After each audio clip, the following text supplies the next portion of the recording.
Hi agriculture student, my name is Vishnu Jaiswal. आप सभी का स्वागत है हमारे इस YouTube channel agriculture by Vishnu Jaiswal में। जैसा कि आप लोगों को पता है कि हमने जो है फंडामेंटल ऑफ एग्रीकल्चर जो कि अरुण कात्यायन की बुक है, उसका जो है लेसन वाइज सीरीज चला रखी है, जिसमें आज लेसन नंबर क्लास है। पिछली जो है 5 क्लास हो चुकी हैं, तो जो लोग पिछली 5 क्लास नहीं देखे वो जाकर पिछली 5 क्लास को देख लीजिए, जिसमें आपको विस्तृत wise lesson wise fundamental agriculture book को चलाया जा रहा है। आज क्लास नंबर 6 है। कल जो है क्रॉप इकोलॉजी हुआ था, क्रॉप इकोलॉजी को प्रभावित करने वाले कारक और आइडियो टाइप, गेहूं के आइडियो टाइप हुआ था। आगे बढ़ते हैं आज की क्लास में भैया। आज की क्लास क्या है? वर्षा प्रधान rainfed upland rice. Rainfed upland rice क्या है? जहाँ पर जो है पानी की मात्रा अधिक होती है, जहाँ पर धान को लगाया जाता है। कह रहा है कि कम अवधि वाली प्रजाति यानी कि 80 से 100 दिन वाली जो है धान की फसल लगाई जाए, ठीक है। और मृदा में गहराई तक जाने वाली प्रभावी जड़ तंत्र हो, यानी कि जो मृदा में अधिक जाने वाली जो है, जिससे न्यूट्रिएंट्स पोषक तत्व को प्राप्त कर सकते, ऐसी फसलों की जड़ें लगाई हैं। बौना पौधा 100 सेंटीमीटर से कम ऊंचाई वाले सीधी पंक्तियों युक्त तथा मोटा तना होना चाहिए, यानी कि जो बौना पौधा हो वो 100 सेंटीमीटर से कम हो तथा सीधी होनी चाहिए, और तना जो है उसका मोटा होना चाहिए। दौजी यानी कि टेलरिंग जो कली निकलने की शुरुआत जल्दी हो तथा प्रभावी दौजी टेलरिंग निकले, यानी कि जो है इसकी शुरुआत पहले होनी चाहिए, ठीक भैया। आगे बढ़ते हैं। आगे 5वां है, कह रहा है कि एक ही समय पुष्पन निकलना चाहिए, यानी कि जो फ्लावरिंग होता है वो क्या होना चाहिए? एक ही समय पर सभी फ्लावरिंग निकल जाए। गंभा पेनिकल की संख्या अधिक हो, प्रति हेक्टेयर की में लगभग 400 पेनिकल होना चाहिए, यानी कि जो पेनिकल होता है वो प्रति वर्ग मीटर में, हेक्टेयर नहीं, वर्ग मीटर में लगभग कितने पेनिकल होने चाहिए? 400 पेनिकल होने चाहिए। 7वां, प्रति गंभा में दानों की संख्या अधिक हो, यानी कि जो पेनिकल होते हैं उसमें दाने भी अधिक होने चाहिए। 7वां है कि सामान्य बीज सुसुप्ता अवस्था होने चाहिए, ठीक भैया। 9वां कह रहा है कि हेलमेंथोस्पोरियम आदि रोगों तथा कीटों के प्रति रोधी भाव रखे, यानी कि जो हेलमेंथोस्पोरियम और आईजी जो है बंगाल फेमाइन में आया था, हेलमेंथोस्पोरियम और आईजी, ठीक है, उसके प्रति जो है रेजिस्टेंट हो, ठीक भैया। आगे कह रहा है कि फसलों के आदर्श प्रारूप का विकास पादप प्रजनन द्वारा तथा वृद्धि हार्मोनों द्वारा किया जा रहा है। गेहूं धान की बौनी किस्में प्रजनन द्वारा विकसित की गई हैं। गेहूं धान की बौनी किस्में जो है प्रजनन द्वारा, रिप्रोडक्शन द्वारा विकसित की जा रही हैं। कपास की प्रजातियों का आकार साइकोसेल के प्रयोग द्वारा अधिक शांत बना दिया, यानी कि कपास पहले जो बड़ा होता साइकिल से को डालकर, यानी कि ट्रिपल सी को डालकर इसकी जो है प्रजाति को छोटा बौना बना दिया है, ठीक भैया। यहाँ तक आपका आइडियो टाइप हो गया, क्रॉप इकोलॉजी खत्म हो गई है।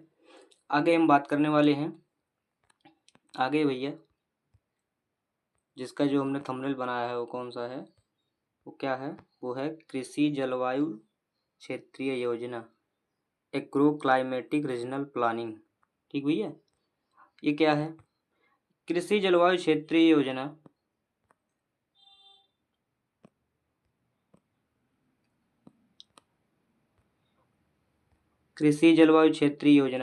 भारत में सर्वप्रथम 1988 ईस्वी में, कितने में भैया? 1988 ईस्वी में योजना आयोग यानी कि जो कि प्लानिंग कमीशन है उसके द्वारा शुरू की गई। तो पूछ लेता है कि कृषि जलवायु क्षेत्र योजना यानी कि एग्रो क्लाइमेटिक रीजनल प्लानिंग जो है वो कब शुरू की गया? तो 1988 ईस्वी में योजना आयोग के द्वारा शुरू की गई।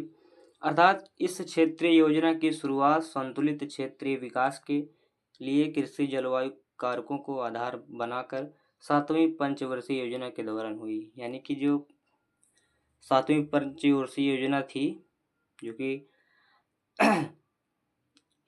जलवायु कारकों के आधार पर बनाकर एग्रो क्लाइमेटिक रीजनल प्लानिंग की स्थापना की गई, जो 7वीं पंचवर्षीय योजना थी उसके तहत की गई, उसमें की गई। ये कृषि जलवायु कारक है कि ये कौन कौन से कृषि जलवायु कारक हैं? वर्षा, ताप, मृदा, तल रूप यानी कि टोपोग्राफी, सस्यन, खेती प्रणाली एवं जल संसाधन, ये सब जो है इनके कारक हैं, क्षेत्रीय जो है एग्रो क्लाइमेटिक रीजनल प्लानिंग के जो है कारक हैं, ठीक भैया। आगे बढ़ते हैं। आगे क्या है? आगे भैया एग्रो क्लाइमेटिक जोन जो कि मोस्ट इम्पॉर्टेंट है। ये क्या है? कह रहा है कि भैया ऐसी भूमि इकाई क्षेत्र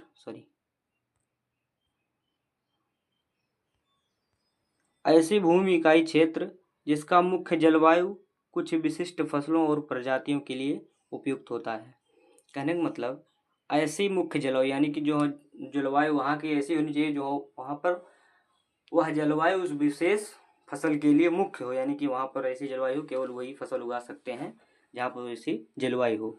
यानी कि agro climatic zone is a land use unit in terms of major climate suitable for a certain range of crops and cultivars. ठीक भैया, कहने का मतलब ऐसे जलवायु हो यानी कि ऐसा पौधा हो या जलवायु हो जो केवल उसी के लिए हो, अनुकूल हो, वो एग्रो क्लाइमेटिक जोन है।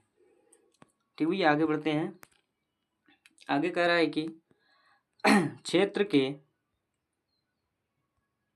के प्राकृतिक स्रोतों एवं वातावरणों को हानि पहुंचाए बिना क्षेत्रीय स्तर पर खाद्यान्नों, रेशे वाली फसलों और चारे वाली फसलों तथा ईंधन की लकड़ी यानी कि 4FS food, fibre, fodder and fuelwood के उत्पादन के प्रबंध के लिए जल अधिकता एवं जल न्यूनता यानी कि जल जहाँ पर कम है और ज़्यादा भी है, water surplus and water deficient जैसे कृषि जलगुणों में एक रूपता को आधार मानकर पहले भारत को 11 कृषि जलवायु क्षेत्र में बांटा गया था। यानी कि जो पहले 11 जलवायु क्षेत्र को बांटा गया तो किसमें बांटा गया था?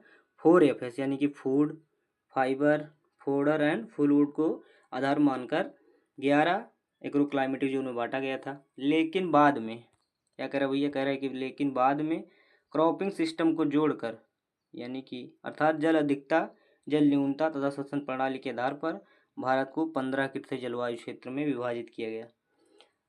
कह रहा है कि पहले जो कितने थे? पहले 11 थे जो 4FS food, fibre, fodder plus fuelwood के आधार पर थे। 11 क्लाइमेटिक जलवायु में जो है बांटे गए थे।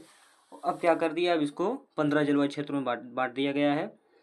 फिर आगे समानता लाने के लिए इन 15 एग्रो क्लाइमेटिक क्षेत्र को 73 उप क्षेत्रों में बांटा गया है। पहले 11 थे, बाद में 15 हुए, 15 को भी 73 उप क्षेत्रों में जो है बांटा गया। ठीक भैया, आगे बढ़ते हैं। उसमें से पहला क्या है भैया? पहला है पश्चिमी हिमालय क्षेत्र। पश्चिमी हिमालय क्षेत्र, आइए देखते हैं कि पश्चिमी हिमालय क्षेत्र में क्या क्या या वो कौन कौन से राज्य हैं, किस तरह से बांटे गए थे पश्चिम हिमालय क्षेत्र में। पश्चिम हिमालय क्षेत्र भैया कह रहा है इसमें जम्मू कश्मीर यानी कि JK, हिमाचल प्रदेश तथा उत्तर प्रदेश के पर्वतीय क्षेत्र सम्मिलित हैं। यानी कि जो है पश्चिम हिमालय क्षेत्र में आपका जो है जम्मू कश्मीर है, हिमाचल प्रदेश है तथा उत्तर प्रदेश जो है शामिल है। ठीक है, इस क्षेत्र की जलवायु ठंडी एवं आर्द्र है यानी कि शुष्क और आर्द्र है तथा वार्षिक वर्षा जो है 1650 से 2000 मिलीमीटर है। वार्षिक वर्षा 1600 से 2000 मिलीमीटर है। आगे बढ़ते हैं। प्रमुख फसलें गेहूं, मक्का, धान तथा आलू है। यहाँ पर कौन कौन सी फसलें उगाई जाती हैं? गेहूं, मक्का, धान और आलू। कौन से क्षेत्र में? पश्चिमी हिमालय क्षेत्र में। इसे 3 उप क्षेत्रों में बांटा गया है। पश्चिमी हिमालय क्षेत्र को भी 3 उप क्षेत्रों में बांटा गया है। सस्यन सघनता जम्मू एवं कश्मीर में न्यूनतम तथा हिमाचल प्रदेश में अधिकतम, यानी कि जो क्रॉपिंग इंटेंसिटी है वो सबसे ज़्यादा जम्मू कश्मीर में है, इसके बाद हिमाचल प्रदेश में। क्रॉपिंग इंटेंसिटी सबसे कम जम्मू कश्मीर और सबसे ज़्यादा हिमाचल प्रदेश में है। सभी फसलों की उत्पादकता राष्ट्रीय औसत से कम है। इस क्षेत्र को विकसित करने हेतु निम्नलिखित उपाय करने होंगे। ठीक है, अब ये क्षेत्र पूरी तरह से विकसित नहीं है, इसको विकसित करने के लिए हम लोगों को निम्नलिखित उपाय करने होंगे। कौन कौन से उपाय करने होंगे भैया? पहला कह रहा है कि मृदा एवं जल संरक्षण योजना को सघन रूप में कार्यान्वित करना। दूसरा है भूमि उपयोगिता योजना, अर्थात 30% ढलान युक्त भूमि कृषि के लिए हो, 30 से 35% ढाल हॉर्टिकल्चर की यानी बागवानी के लिए हो, 50% से अधिक ढाल हेतु धान के लिए को लागू करना चाहिए। यातायात, विपणन, भंडारण और प्रोसेसिंग अच्छा हो। वाटर हार्वेस्टिंग जैसे तकनीक का उपयोग सिंचाई प्रबंधन में हो। लाइव स्टॉक प्रबंधन आदि जो है क्या है, आदि इनके जो कि पश्चिमी हिमालय क्षेत्र हैं उनमें जो है ऐसा करके हम जो है सुधार ला सकते हैं। आगे बढ़ते हैं भैया। आगे क्या है? आगे है आपका पूर्वी हिमालय क्षेत्र, पश्चिमी हिमालय क्षेत्र कौन सा है ये, पूर्वी हिमालय क्षेत्र। पूर्वी हिमालय क्षेत्र देखते हैं, कह रहा है भैया कि इस क्षेत्र में सिक्किम, अरुणाचल प्रदेश, नागालैंड, मेघालय, मणिपुर, त्रिपुरा, मिजोरम, असम, दार्जिलिंग का पहाड़ी क्षेत्र, पश्चिमी बंगाल का जलपाईगुड़ी तथा बिहार के कुछ क्षेत्र आते हैं, यानी कि पूर्वी हिमालय क्षेत्र में ये सब क्षेत्र आते हैं। जलवायु आर्द्र से अति आर्द्र यानी कि कम से भी और शुष्क होती है। वार्षिक वर्षा 1840 से 3528 मिलीमीटर होती है। इसको जो है 5 उप क्षेत्रों में बांटा गया है। इसको कितने उप क्षेत्रों में बांटा गया है, तो 5 उप क्षेत्रों में बांटा गया है। कृषि क्षेत्र के 1/3 भाग में स्थानांतरित खेती होती है, यानी कि कृषि क्षेत्र में यहाँ पर जो क्षेत्र है उसके 1/3 भाग पर खेती की जाती है। यहाँ पर सॉइल इरोजन अधिक होता है। मुख्य फसलें कौन कौन सी हैं, मक्का है, धान है, जूट है, रेपसीड। इनकी जो है पूर्वी हिमालय क्षेत्र की जो है मुख्य फसलें हैं धान, मक्का, जूट और रेपसीड।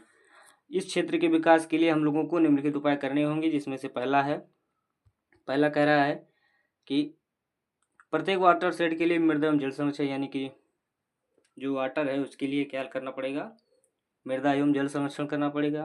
पंचायत स्तर पर लोगों को झूमिंग खेती और हानिकारक प्रभाव के संबंध में शिक्षित, यानी कि झूमिंग कल्टीवेशन थी, बागों को जलाकर जो है उस पर खेती करते, फिर वहाँ की उर्वरता जो है नष्ट हो जाती थी, फिर दोबारा से दूसरे बागों को काट कर खेती करते थे। ये सब नहीं करना है, उसके लिए क्या करना है, उन लोगों को शिक्षित करना है।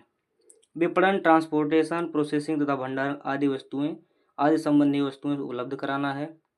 आगे क्या है, आगे कह रहा है कि स्थानीय जो है लोगों के भिन्न भिन्न खान पान प्रणाली के कारण समन्वित खेती प्रणाली अपनाई जाए। ये कौन से थे, ये भैया पश्चिमी हिमालय क्षेत्र थे, पूर्वी हिमालय क्षेत्र थे। ठीक भैया, आगे बढ़ते हैं। आगे कह रहा है निचली गंगा का मैदानी क्षेत्र, यानी कि जो इंडो गैंगेटिक प्लान है उसके जो है क्षेत्र, इसमें किसको रखा गया है, इसमें जो है पश्चिम बंगाल को रखा गया है और इसे 4 उप क्षेत्रों में बांटा गया है। भारत के कुल चावल उत्पादन का 12% इसी क्षेत्र से की देन है, इसलिए पश्चिम बंगाल को जो है धान का कटोरा भी कहा जाता है। यहाँ पर 12% क्षेत्र धान का ही है, लेकिन इस क्षेत्र में चावल की उत्पादकता राष्ट्रीय औसत 15 कुंटल प्रति हेक्टेयर से कम है। मुख्य फसल यहाँ पर कौन कौन सी उगाई जाती है, क्योंकि जलभराव क्षेत्र यहाँ पर चावल, जूट, रेपसीड और गेहूं जो है उगाई जाती है। रेपसीड मक्का तथा आलू नई फसलों के रूप में समाविष्ट हुआ है। सबसे पहले जो चावल उगाया जाता था, बाद में जो है रेपसीड, मक्का और आलू ये सब जो है उगाई जाने लगी। जलवायु नम, आर्द्र तथा शुष्क उपाद्र है। वार्षिक वर्षा 1302 से 1607 मिलीमीटर है। निम्नलिखित इसके ऋणात्मक बिंदु हैं, इसमें जो है निम्नलिखित ऋणात्मक बिंदु हैं, कौन कौन से हैं भैया, अच्छे जल प्रबंधन का अभाव, जल निकास की समस्या, यानी कि जो है यहाँ पर जल निकास की बहुत ज़्यादा समस्या है। स्थानीय प्रजाति का उपयोग करते हैं लोग, यहीं अपने यहाँ की ही प्रजाति का उपयोग करते हैं। HYB का निम्न उपयोग, यानी कि जो हाई यील्ड वैरायटी है उसका जो है कम उपयोग करते हैं। निम्न कृषि प्रसार एवं जो है यहाँ पर कृषि का फैलाव ज़्यादा नहीं है। इनपुट का पर्याप्त सप्लाई, यानी कि जो लागत लगती है वो कम मात्रा में ये सब लगाते हैं। ठीक भैया, आगे बढ़ते हैं। आगे क्या कह रहा है, आगे कह रहा है कि विपणन तथा प्रोसेसिंग का उचित प्रबंध नहीं होने, यानी कि जो मार्केटिंग एंड प्रोसेसिंग होती है यहाँ पर जो है उसका उचित प्रबंध भी नहीं है। ट्रांसपोर्टेशन तथा भंडारण का सुचारू व्यवस्था, इनके रख रखाव के लिए जो है इनकी जो व्यवस्था अभाव है। मानसून पर आधारित कृषि कार्य है। भूजल एवं जल संरक्षण है, जल क्षरण है।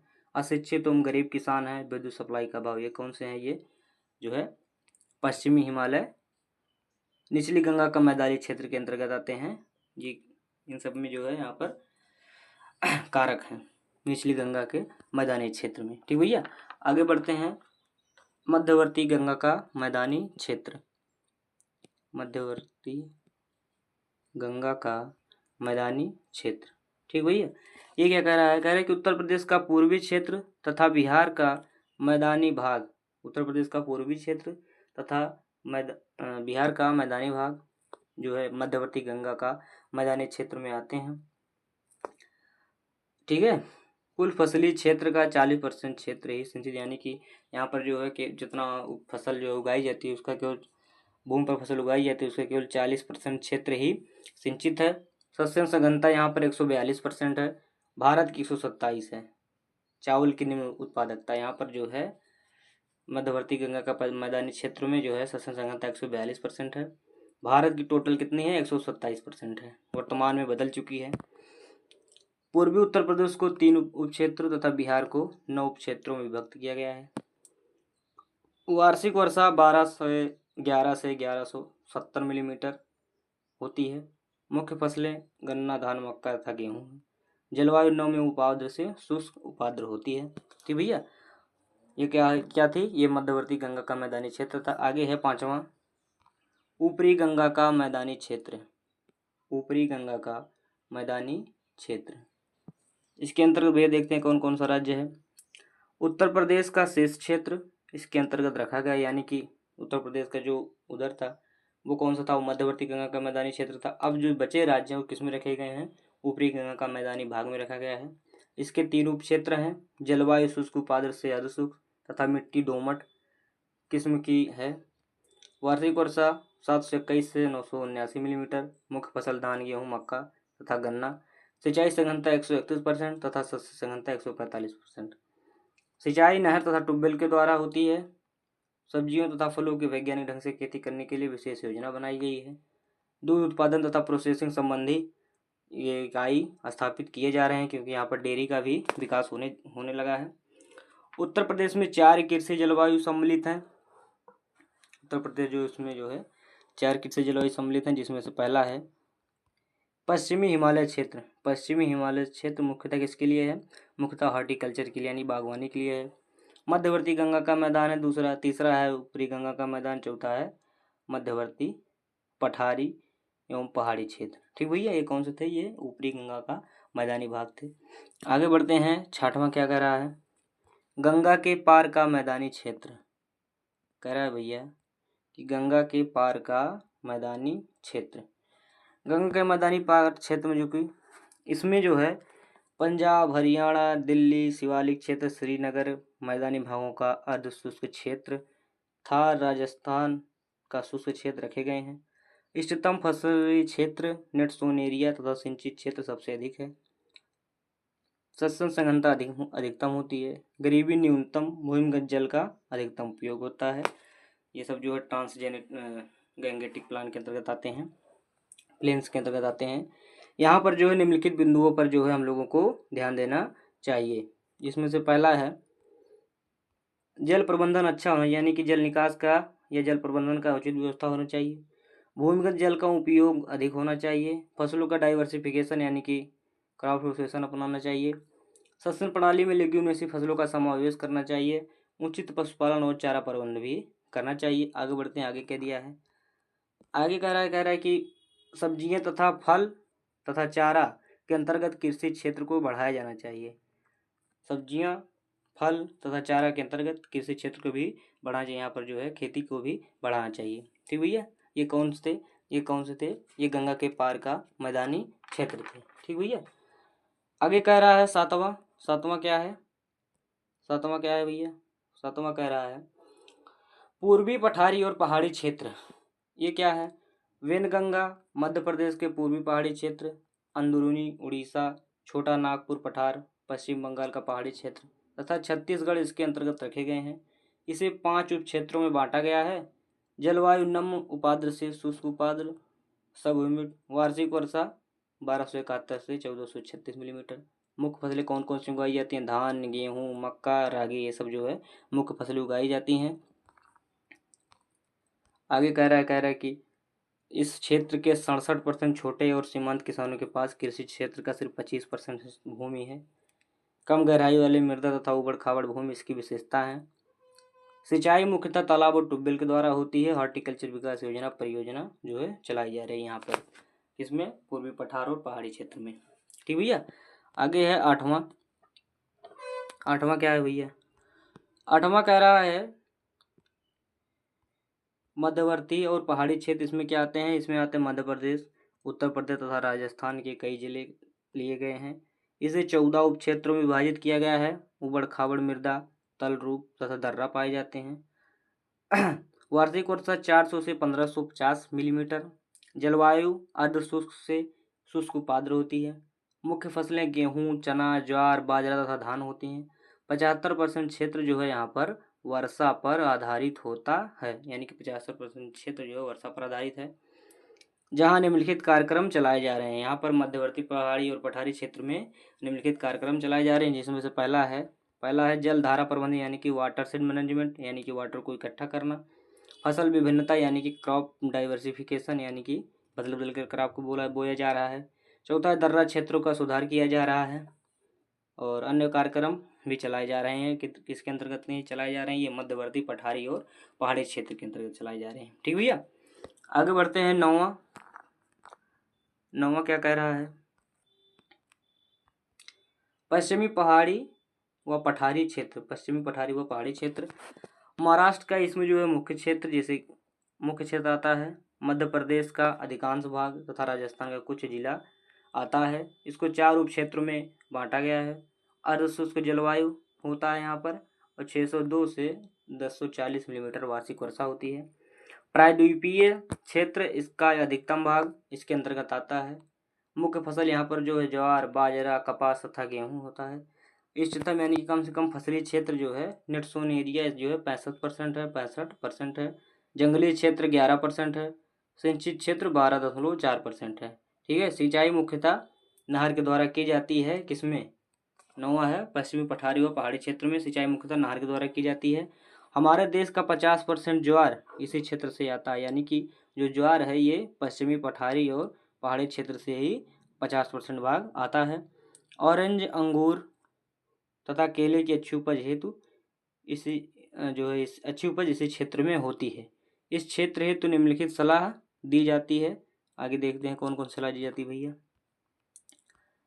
कह रहा है कि लघु सिंचाई का प्रबंधन, यानी कि माइनर इरिगेशन किया जा रहा है। पशुधन की दशाओं में सुधार किया जा रहा है और महंगी फसलों की खेती को भी अपनाया जा रहा है। ठीक भैया, एक इसके अंतर्गत किया जा रहा है, ये पश्चिमी पठारी तथा पहाड़ी क्षेत्र के अंतर्गत किया जा रहा है। अगला है भैया 10वां क्या है? 10वां है दक्षिणी पठारी तथा पहाड़ी क्षेत्र। आंध्र प्रदेश, कर्नाटक तथा तमिलनाडु का क्षेत्र इसके अंतर्गत रखे गए हैं। यहाँ की जलवायु अर्धशुष्क है, यानी कि सेमी रीड है। इसे अर्धशुष्क क्षेत्र भी कहा जाता है, सेमी रीड जोन भी कहा जाता है। यहाँ 81% ड्राई लैंड फार्मिंग होती है। ठीक है। सस्यन सघनता 111% है। 6 उप क्षेत्र में इसको बांटा गया है।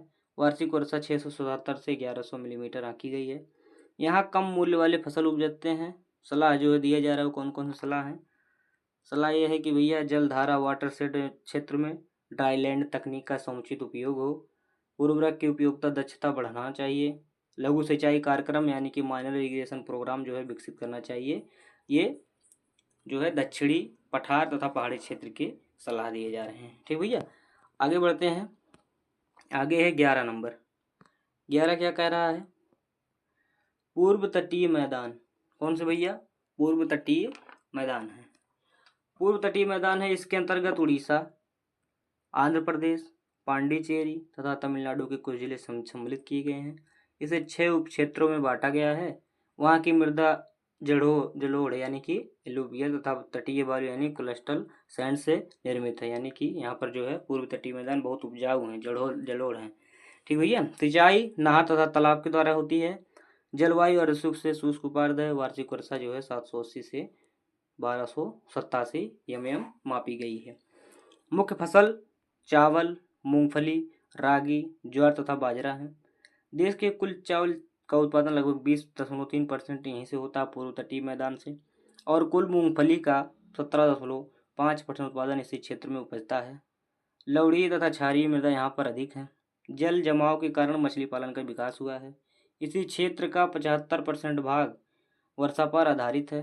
स्थानीय लोगों को स्थानांतरित खेती की सलाह समन्वित हार्टिकल्चर कृषि प्रोग्राम अपनाना चाहिए।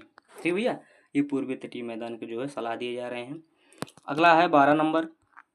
12 नंबर क्या कह रहा है भैया? कह रहा है कि पश्चिमी तटीय मैदानी तथा पठारी क्षेत्र। 12 नंबर के अंतर्गत कौन कौन से आ रहे हैं? पश्चिमी तटीय तथा मैदानी और पठारी क्षेत्र। इसके अंतर्गत क्या क्या है? इसके अंतर्गत तमिलनाडु के पश्चिमी तट, केरल, कर्नाटक, गोवा और महाराष्ट्र के भागों को रखा गया है। यहाँ की मुख्य पेशा जो है यहाँ पर मसाले रूपी फसलें का उत्पादन है। जलवायु शुष्क उपाद्र से लेकर आर्द्र तक होती है। वार्षिक वर्षा 2226 से 3440 मिलीमीटर मापी गई है। इस क्षेत्र को 4 उप क्षेत्रों में बांटा गया है। यहाँ की मुख्य फसलें चावल, रागी, मूंगफली तथा टोपियोका है। इसके लिए कौन कौन से सलाह दिए जा रहे हैं? सलाह ये दिया जा रहा है कि वर्षा जल का उचित भंडारण हो, यानी कि रेन वाटर शेड हो, अपनाया जाए। भूमिगत जल का समुचित उपयोग हो। फल तथा सब्जियों के अंतर्गत क्षेत्र को बढ़ाना चाहिए। मछली पालन का प्रबंधन किया, यानी कि जब वार्षिक वर्षा जो है मानसूनी वर्षा ज़्यादा हो रही है तो यहाँ पर मछली पालन का जो है विकास होना चाहिए। ठीक भैया, आगे बढ़ते हैं। 13 नंबर क्या कह रहा है?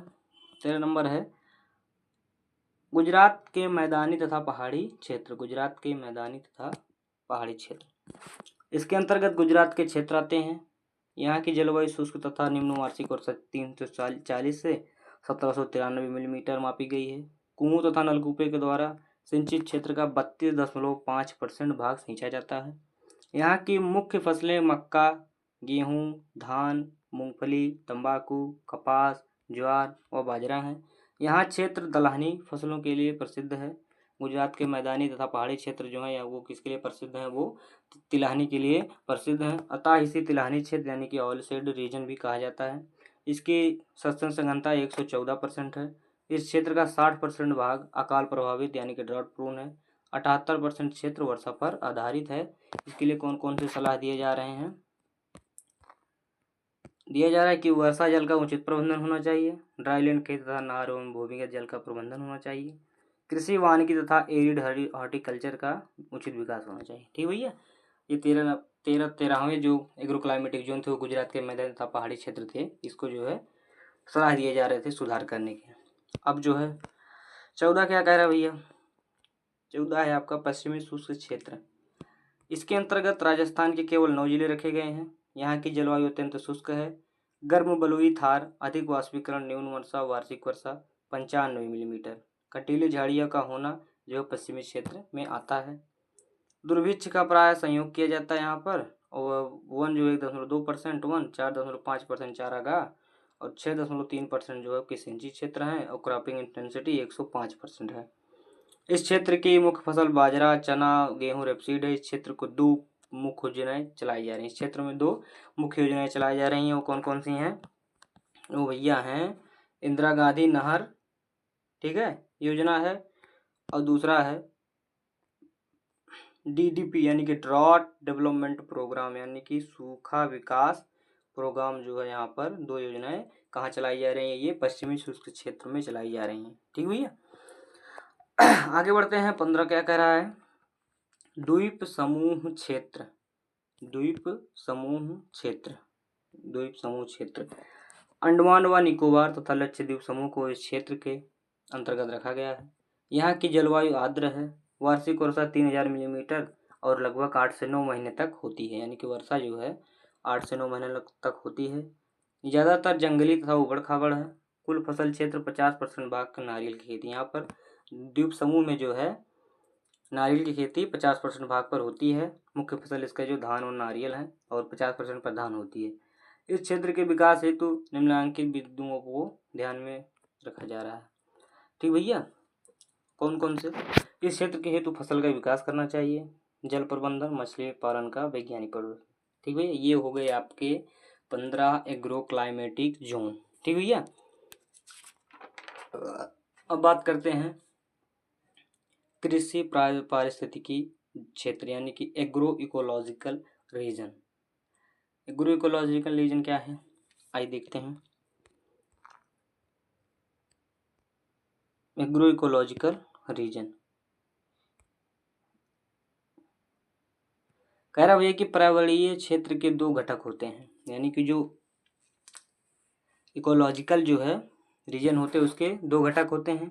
इन घटकों को हम जैव घटक यानी कि बायोटिक तथा अजैव यानी कि अबायोटिक भी कहते हैं।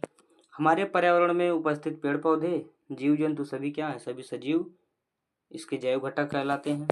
वायु, पानी, मृदा आदि पर्यावरण के अजैव घटक। ठीक भैया, यानी कि जो पेड़ पौधे, जीव जंतु सभी सजीव हैं, ये सब किसके अंतर्गत आते हैं? ये सब बायोटिक के अंतर्गत आते हैं। और वायु, पानी, मृदा ये सब क्या है? ये सब एबायोटिक के अंतर्गत आते हैं। इन्हीं भौतिक घटकों में मौसम को निर्धारित करने वाले कारक जैसे प्रकाश, आर्द्रता, वर्षा, ताप तथा वायु वेग भी सम्मिलित है। ठीक भैया। आगे कह रहा है कि पारिस्थितिकी क्षेत्र यानी कि इकोलॉजिकल रीजन का मतलब भूधरातल के ऐसे क्षेत्र से है जो बृहद जलवायु यानी कि माइक्रो क्लाइमेट तथा मृदा वन संसाधन जलीय प्रणाली के प्रति स्पष्ट पर्यावरणीय प्रतिक्रिया प्रदर्शित करता हो, वो किसके अंतर्गत आता है? वो पारिस्थितिकी यानी कि इकोलॉजिकल रीजन के अंतर्गत आता है। भू आकृति, मृदा के प्रकार और विकास, मृदा की दशाओं में एक समान वाले कृषि जलवायु क्षेत्र का अभाव जो वहाँ के जलवायु एवं वृद्धि काल में लंबाई पर स्पष्ट प्रभाव डालता है, कृषि पारिस्थितिकी क्षेत्र कहलाता है। भारत को कुल 21 कृषि पर्यावरणीय क्षेत्रों में बांटा गया है। कितने भैया? तो भारत को कुल 21 पर्यावरणीय यानी 21 इकोलॉजिकल रीजन में बांटा गया है। ठीक है, आइए देखते हैं इसमें जो प्रभावित करने वाले कारक कौन कौन से वृद्धि काल है। वर्षा है, पीईटी यानी कि पोटेंशियल इवेपोट्रांसपायरेशन है, और तीसरा है मृदा, चौथा जो है जिला। ठीक है, इसके अंतर्गत बांटे गए हैं, जिसमें से पहला क्या कह रहा है कि पहला जो है आपका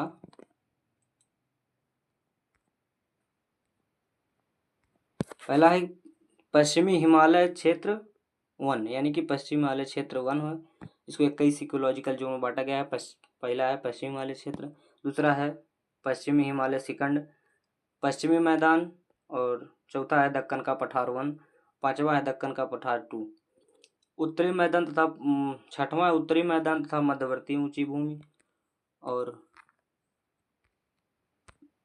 सातवां है मध्यवर्ती मालवा ऊंची भूमि और काठियावाड़ का प्रायद्वीप, आठवां है मध्यवर्ती ऊंची भूमि, नौवां है दक्कन का पठार और पूर्वी घाट, 10वां है पूर्वी घाट तमिलनाडु रपलैंड का दक्कन का पठार, 11वां है दक्कन का पठार और मध्यवर्ती ऊंची भूमि जो कि बुंदेलखंड में है, 12वां है पूर्वी पठार जो कि छत्तीसगढ़ क्षेत्र में आती है, और 13वां है पूर्वी छोटा नागपुर पठार और पूर्वी घाट, 14 नंबर का है उत्तर का मैदान। आगे देखते हैं 15 क्या है। 15 कह रहा है कि पूरब का मैदान है, 16 है असम तथा बंगाल का मैदान है, 17 है उत्तर पूर्व का पहाड़ी क्षेत्र है, 18 है पूर्वी हिमालय, 19वां है पूर्वी तटीय मैदान, 20वां है पश्चिमी घाट एवं तटीय मैदान, और 21वां है अंडमान और निकोबार यानी कि लक्षद्वीप समूह। ठीक भैया, ये क्या थे? ये आपके एग्रो इकोलॉजिकल रीजन थे, जो कि कितने हैं भारत में? टोटल 21 इकोलॉजिकल रीजन है। ठीक भैया, ये आपके जो है agro climatic zone and agro ecological region जो है समाप्त होते हैं। ठीक भैया, तो जो लोग पिछली वीडियो नहीं देखे हैं वो पिछली वीडियो भैया जाकर देख लें। ठीक है, बाकी जो किसी प्रकार की दिक्कत हो आप कमेंट में पूछ सकते हैं आगे की क्लास नेक्स्ट वीडियो में। ठीक भैया, धन्यवाद।